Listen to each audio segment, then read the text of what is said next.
ನಮಸ್ತೆ ವೀಕ್ಷಕರೇ, ನಾನು ಡಾಕ್ಟರ್ ಭಾವನಾ, ವೇದ ವೆಲ್ನೆಸ್ ಸೆಂಟರ್ ನಿಸರ್ಗಮನೆ ಸಿರ್ಸಿ. ಆತ್ಮೀಯ ವೀಕ್ಷಕರಿಗೆ ಹಾಗೂ ಆತ್ಮೀಯ ಸಾಧಕರಿಗೆ ನಮ್ಮ ಯೂಟ್ಯೂಬ್ ಚಾನಲ್ಗೆ ಸ್ವಾಗತ. ವೀಕ್ಷಕರೇ, ಇವತ್ತಿನ ವಿಷಯ ಏನಂದ್ರೆ ಅಜೀರ್ಣತೆ. ಈ ಒಂದು ಇಂಡೈಜೆಷನ್ ಅನ್ನು ಯಾವ ರೀತಿ ಮನೆಯಲ್ಲಿಯೇ ಸರಳವಾದ ಉಪಾಯದಿಂದ ಕಡಿಮೆ ಮಾಡಬಹುದು ಅಂತ ನಾನು ಈ ಸಂಚಿಕೆಯಲ್ಲಿ ನಿಮಗೆ ತಿಳಿಸ್ಕೊಡ್ತೇನೆ. ಸೊ ಅಜೀರ್ಣತೆ ಅಂತ ಹೇಳುವಾಗ ಆಯುರ್ವೇದ ಏನು ಹೇಳುತ್ತೆ ಅಂದರೆ, ಅಜೀರ್ಣತೆಗೆ ಎಲ್ಲ ರೋಗಗಳ ಮುಖ್ಯ ಕಾರಣನೇ ಅಜೀರ್ಣತೆ ಅಂತಲೇ ಹೇಳ್ತೇವೆ. ಸೊ ಅಜೀರ್ಣತೆ ಉಂಟಾಗ ಏನಾಗುತ್ತೆ? ಹೊಟ್ಟೆ ಉಬ್ರ ಅನ್ಸೋದು, ಹಶು ಆಗಲ್ಲ, ಮೋಷನ್ ಕ್ಲಿಯರ್ ಆಗಲ್ಲ, ತೇಗ್ ಬರ್ತಾ ಇರೋದು, ಇದೆಲ್ಲ ಅಜೀರ್ಣತೆಯ ಒಂದು ಸಮಸ್ಯೆ ಅಂತಲೇ ಹೇಳ್ಬೋದು.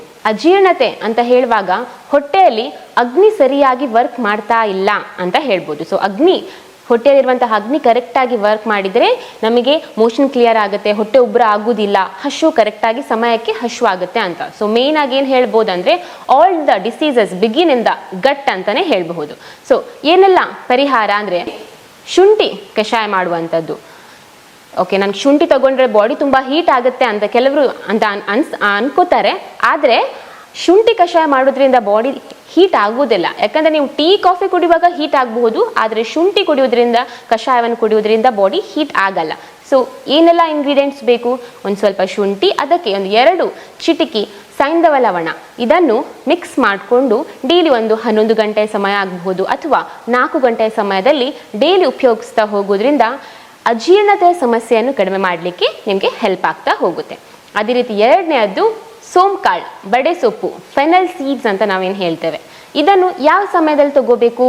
ಇದನ್ನು ಊಟ ಮಾಡಿದ ತಕ್ಷಣ, ಬೆಳಿಗ್ಗೆ ತಿಂಡಿ ಆಯಿತು ಅಂತ ಅಂದ್ಕೊಳ್ಳಿ, ಮಧ್ಯಾಹ್ನ ಊಟ ಆಯಿತು, ರಾತ್ರಿ ಊಟ ಆಯಿತು, ತಕ್ಷಣ ಬಡೆ ಸೊಪ್ಪನ್ನು ಬಾಯಿಗೆ ಹಾಕಿ. ಇದರಲ್ಲಿ ಆಂಟಿ ಸ್ಪ್ಯಾಸ್ಮೋಟಿಕ್ ಎಫೆಕ್ಟ್ ಇದೆ. ಸೊ ಇದು ಅಜೀರ್ಣತೆಯ ಸಮಸ್ಯೆಯನ್ನು ಕಡಿಮೆ ಮಾಡಲಿಕ್ಕೆ ಖಂಡಿತವಾಗಿಯೂ ನಿಮಗೆ ಹೆಲ್ಪ್ ಮಾಡ್ತಾ ಹೋಗುತ್ತೆ. ಅದೇ ರೀತಿ 3ನೇದ್ದು ತಂಪು ಪಟ್ಟಿಯ ಒಂದು ಕೋಲ್ಡ್ ಅಬ್ಡಾಮಿನಲ್ ಪ್ಯಾಕ್. ತಂಪು ಪಟ್ಟಿಯ ಬಟ್ಟೆಯನ್ನು ಹೊಟ್ಟೆಯ ಭಾಗಕ್ಕೆ ಹಾಕ್ಕೊಳ್ಳೋದು. ಕಾಟನ್ ಬಟ್ಟೆಯನ್ನು ಕಂಪ್ಲೀಟಾಗಿ ಒದ್ದೆ ಮಾಡಿಕೊಂಡು ಕಂಪ್ಲೀಟಾಗಿ ಹೊಟ್ಟೆಯ ಭಾಗದಲ್ಲಿ ಒಂದು 2 ಅಥವಾ 3 ಟೈಮ್ ರೋಲ್ ಮಾಡಬೇಕಾಗತ್ತೆ ಕಂಪ್ಲೀಟಾಗಿ. ಇದರಿಂದಾಗಿ ಹೊಟ್ಟೆಯಲ್ಲಿ ಕೆಲವರಿಗೆ ಉರಿ ಆಗುವಂಥದ್ದು, ಹೊಟ್ಟೆ ನೋವು ಬರುವಂಥದ್ದು, ಅದೇ ರೀತಿ ಅಜೀರ್ಣತೆಯ ಸಮಸ್ಯೆ ಕಡಿಮೆ ಮಾಡಲಿಕ್ಕೆ ಖಂಡಿತವಾಗಿಯೂ ಹೆಲ್ಪ್ ಆಗ್ತಾ ಹೋಗುತ್ತೆ. ಹಾಗೆ ನೆಕ್ಸ್ಟ್ ಒನ್ ಯಾವುದಂದರೆ ಪುದೀನ ಜ್ಯೂಸ್.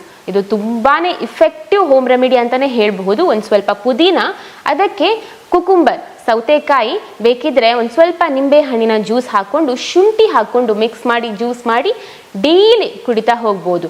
ಯಾವ ಸಮಯ ಅಂದರೆ, ಈಗ ನೀವು ಸಂಜೆ ಹೊತ್ತಿಗೂ ತಗೋಬಹುದು ಅಥವಾ 11 ಗಂಟೆ ಸಮಯಕ್ಕೆ ಕುಡಿತಾ ಹೋದರೆ ಖಂಡಿತವಾಗಿಯೂ ಅಜೀರ್ಣತೆಯ ಸಮಸ್ಯೆಯನ್ನು ಕಡಿಮೆ ಮಾಡಲಿಕ್ಕೆ ಹೆಲ್ಪ್ ಆಗ್ತಾ ಹೋಗುತ್ತೆ. ಅದೇ ರೀತಿ ನೆಕ್ಸ್ಟ್ ಒನ್ ಮೂಲಂಗಿ. ಬೆಸ್ಟ್ ಇಂಡೈಜೆಷನ್ಗೆ ಇದೊಂದು ಬೆಸ್ಟ್ ಉಪಾಯ ಅಂತಲೇ ಹೇಳಬಹುದು. ಮೂಲಂಗಿಯನ್ನು ಕರೆಕ್ಟಾಗಿ ಹೆಚ್ಚಿಕೊಂಡು ಮೊಸರಿಗೆ ಹಾಕಬೇಕು. ಮೊಸರು ಅಂತ ಹೇಳುವಾಗ it's a very good probiotic. ಹೊಟ್ಟೆಯಲ್ಲಿರುವಂತಹ ಒಂದು ಒಳ್ಳೆಯ ಬ್ಯಾಕ್ಟೀರಿಯಾವನ್ನು ಇಂಪ್ರೂವ್ ಮಾಡಲಿಕ್ಕೆ ಹೆಲ್ಪ್ ಆಗುತ್ತೆ. ಸೊ ಯಾವುದೆಲ್ಲ ಅಂದರೆ ಮೂಲಂಗಿ, ಅದೇ ರೀತಿ ಮೊಸರನ್ನು ಮಿಕ್ಸ್ ಮಾಡಿಕೊಂಡು ಕರೆಕ್ಟಾಗಿ ಮಿಕ್ಸ್ ಮಾಡ್ಕೊಂಡು ಡೈಲಿ ತಿಂತಾ ಬರ್ಬೋದು. ಇದನ್ನು ನೀವು ನಿಮ್ಮ ಊಟದ ಸಮಯದಲ್ಲಿ ಮಧ್ಯಾಹ್ನ ಹೊತ್ತಿಗೆ ತಗೋಬೋದು. ನಾರ್ಮಲ್ ಆಗಿ ಒಂದು ಸ್ವಲ್ಪ ಸ್ಮಾಲ್ ಬೌಲಲ್ಲಿ ಇಟ್ಕೊಂಡು ಸಲಾಡ್ ರೀತಿನಾಗಿನೂ ತಿನ್ಕೊಂಡು ಹೋಗ್ಬೋದು. ಅದೇ ರೀತಿ ನೆಕ್ಸ್ಟಿಗೆ ವಮನದೌತಿ ಮಾಡೋದ್ರಿಂದ ಹೊಟ್ಟೆಯಲ್ಲಿರುವಂತಹ ಒಂದು ಟಾಕ್ಸಿನ್ಸ್ ಅಂತ ಏನು ಆಮ್ಲ, ಇದೆಲ್ಲ ಕಂಪ್ಲೀಟಾಗಿ ಹೊರಗೆ ಹೋಗುತ್ತೆ ಅಂತ ಹೇಳ್ಬೋದು. ಯಾವ ರೀತಿ ಮಾಡಬೇಕು ಅಂದರೆ, ಕಂಪ್ಲೀಟಾಗಿ ಒಂದು 8 ರಿಂದ 9 ಗ್ಲಾಸ್ ನೀರನ್ನು ಕುಡಿಬೇಕು. ಅದು ಈ ಒಂದು ಕ್ರಿಯೆಯನ್ನು ಖಾಲಿ ಹೊಟ್ಟೆಯಲ್ಲಿ ಮಾಡಬೇಕಾಗತ್ತೆ. ನೀವು ಬೆಳಿಗ್ಗೆ ಎದ್ದ ತಕ್ಷಣ ಮಾಡಬೇಕು.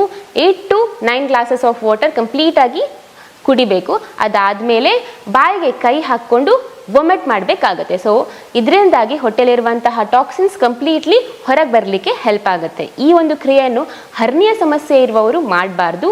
ಅದೇ ರೀತಿ ವೀಕಲ್ಲಿ ಒಂದು 2 ಬಾರಿ ಮಾಡಿದರೆ ಸಾಕು. ಡೈಲಿ ಮಾಡುವ ಅವಶ್ಯಕತೆ ಏನೂ ಇಲ್ಲ. 2 ಅಥವಾ 3 ಬಾರಿ ಅಥವಾ ಆಲ್ಟರ್ನೇಟ್ ಡೇಸ್ ಆದರೂ ಮಾಡಿ, ಡೈಲಿ ಮಾಡಬಾರ್ದು. ಅದೇ ರೀತಿ ನೆಕ್ಸ್ಟ್ ಒನ್ 2 ಚಮಚ ಜೀರಿಗೆ ಪುಡಿಗೆ ಒಂದು ಸ್ವಲ್ಪ ಅರ್ಧ ಚಮಚದಷ್ಟು ದಾಲ್ಚೀನಿಯನ್ನು ಹಾಕಿಕೊಂಡು 1 ಗ್ಲಾಸ್ ನೀರಿಗೆ ಹಾಕಿ ಕುದಿಸಿ ಇದನ್ನು ಡೈಲಿ ಊಟ ಆದ ನಂತರ ರಾತ್ರಿ ಹೊತ್ತಿಗೆ ಉಪಯೋಗಿಸ್ತಾ ಬರೋದ್ರಿಂದ ಖಂಡಿತವಾಗಿಯೂ ಅಜೀರ್ಣತೆಯ ಸಮಸ್ಯೆಯನ್ನು ಕಡಿಮೆ ಮಾಡಲಿಕ್ಕೆ ಹೆಲ್ಪ್ ಆಗುತ್ತೆ. ಲಾಸ್ಟಿಗೆ ಮಜ್ಜಿಗೆ ಒಂದು ಗುಡ್ ಪ್ರೋಬಯೋಟಿಕ್. ಹೊಟ್ಟೆಯಲ್ಲಿರುವಂತಹ ಒಳ್ಳೆಯ ಬ್ಯಾಕ್ಟೀರಿಯಾವನ್ನು ಇಂಪ್ರೂವ್ ಮಾಡಲಿಕ್ಕೆ ತುಂಬ ಹೆಲ್ಪ್ ಆಗ್ತಾ ಹೋಗುತ್ತೆ.